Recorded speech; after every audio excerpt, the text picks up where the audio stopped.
আসসালামু আলাইকুম সবাইকে। ভিডিওটি অনেকটা লম্বা হতে পারে, না টেনে দেখবেন। গত ভিডিওতে বলেছিলাম যে আমাদের এইখানে শিলাবৃষ্টি হয়েছে, তাতে আমের গুটির অনেক ক্ষয়ক্ষতি হয়েছে। কিছু আমের গুটি কালো হয়ে গিয়েছে এবং অনেক আমের গুটি মাটিতে ঝরে পড়েছে। তো শিলাবৃষ্টিতে আমের গুটি কালো হয়ে গেছে, এখন কিছু না করলে বাকি আমও নষ্ট হয়ে যেতে পারে। এখানে কিছু কীটনাশক দিলেই এগুলো সমাধান পাওয়া যায়। আমাদের আমবাগানেরও একই অবস্থা হয়েছিল। আমরা মোট 4টি কীটনাশক ব্যবহার করেছি।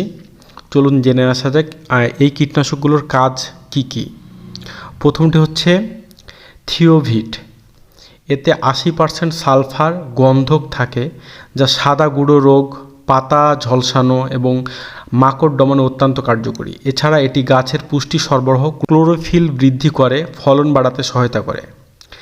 দ্বিতীয়টি হচ্ছে ইকোপ্রিড। এটি ফসলের রস শোষণকারী পোকা দমন করে, যেমন জাব পোকা, সাদামাছি ইত্যাদি।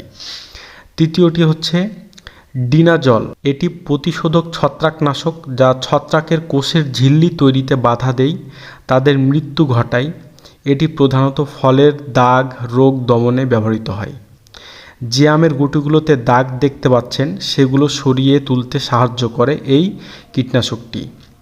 এটি নাম হচ্ছে ডিনাজল।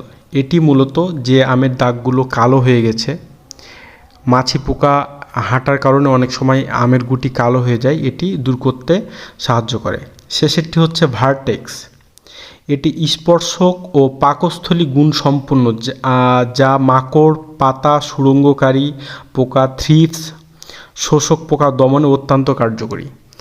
এই 4টি কীটনাশক একসাথে ব্যবহার করলে আশা করি অনেক লাভবান হবেন। আসসালামু আলাইকুম।